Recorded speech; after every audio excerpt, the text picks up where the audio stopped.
everybody, and we are back with another project. Oh, I'm so excited. Today we are going to do a 5-strand necklace that incorporates stones and chains. So anyway, I'm going to show you the materials that you're going to need. What I am not going to do is show you all the stringing and crimping and things like that that go on when you do a necklace. But if you don't know how to do those, I do have a video available in my shop, and it shows the basics of building a necklace or a bracelet or a pair of earrings. And it goes through all the crimping and stringing and all that stuff like that. That's the basics to know how to do a necklace. So if you're interested in that, then you need to go and check that out.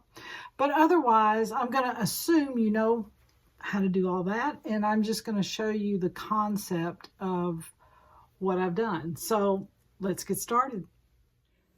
Alrighty, here we go. This is where we are headed, right here. A 3-strand necklace with chain incorporated. Oh my goodness, I am loving this. And the top is not finished yet, but we will get to that. But this is Mookaite stone. Mookaite is spelled M-O-U-K-I-T-E, Mookaite. And you can see right here that the color goes from a wine to a mustard yellow to some pinky brown colors, even into some white. Love this stone. Oh my goodness, it is so stunning. So what I did was I took my strands and I wanted the burgundy in the front, so I separated all those stones out, and I separated all the mustard yellow and then the pinky browns and put them into piles of 2, so I'd have one for each side of the necklace. And that's how I got it to have this gradiated look. But this is where we're going. Okay, so this is what you're going to need. There's some loose Mookaite stones right there. 8mm.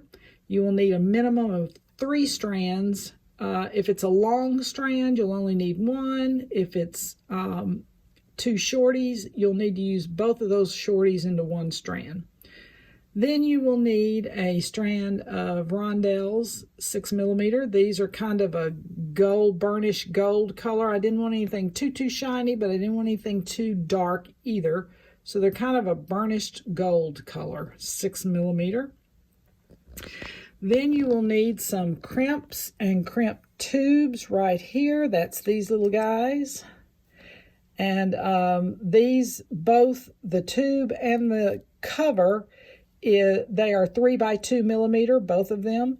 These are stainless steel. Oh my goodness, I love these because they don't break. They are tough as nails, and I love the stainless steel. I probably will never buy anything else.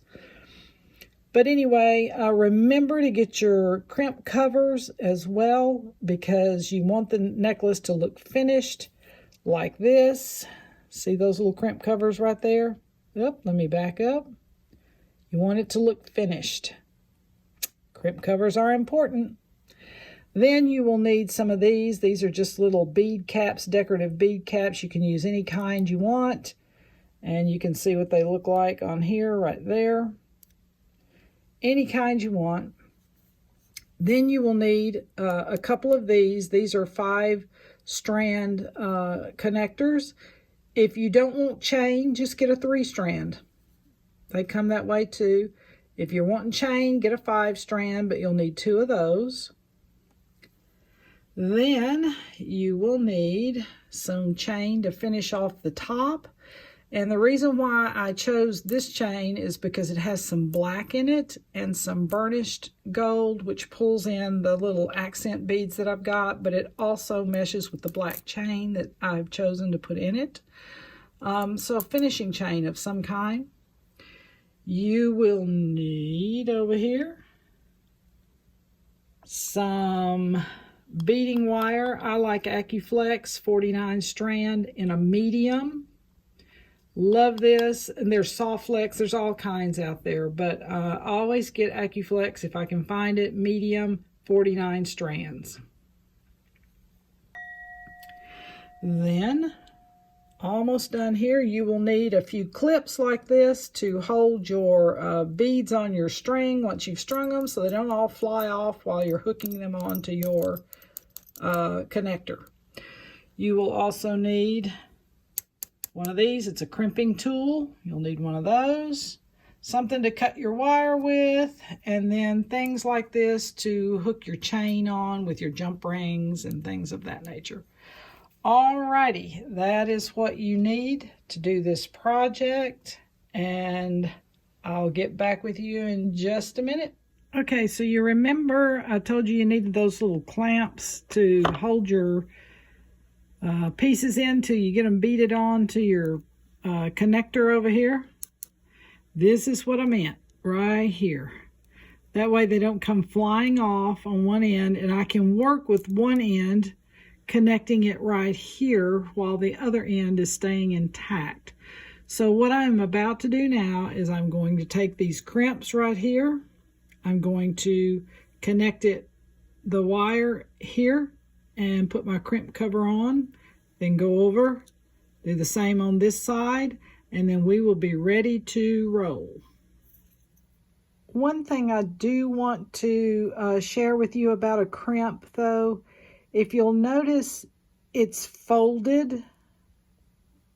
It's a folded over thing. If you crimp it flat, I'll get it out in a minute, I'm sorry. But if you just flatten the crimp, it will not hold the string. I just want to let you know that ahead of time. You need to fold that little guy over. That is what holds your string. So make sure that when you're crimping, it is a two-step process. Flatten and fold, flatten and fold. Just wanted to give you a heads up. Okay, so I'm back. I am trying now to connect my chain to my bar here. And as you can see over here, I took a lot of links out of this chain. This particular chain had double links right here. So I took those out because I wanted this to be an 18-inch necklace. So I took out enough chain to make it an 18-inch. I measured from here to here to find out where I was on my measurement. And I knew I needed a little bit more, so that's how much chain I chose. It would bring it down to 9 right here. And that will be an 18-inch necklace. So that's where I'm going with it. So what I am planning on doing is I am taking some of these extra links that I have.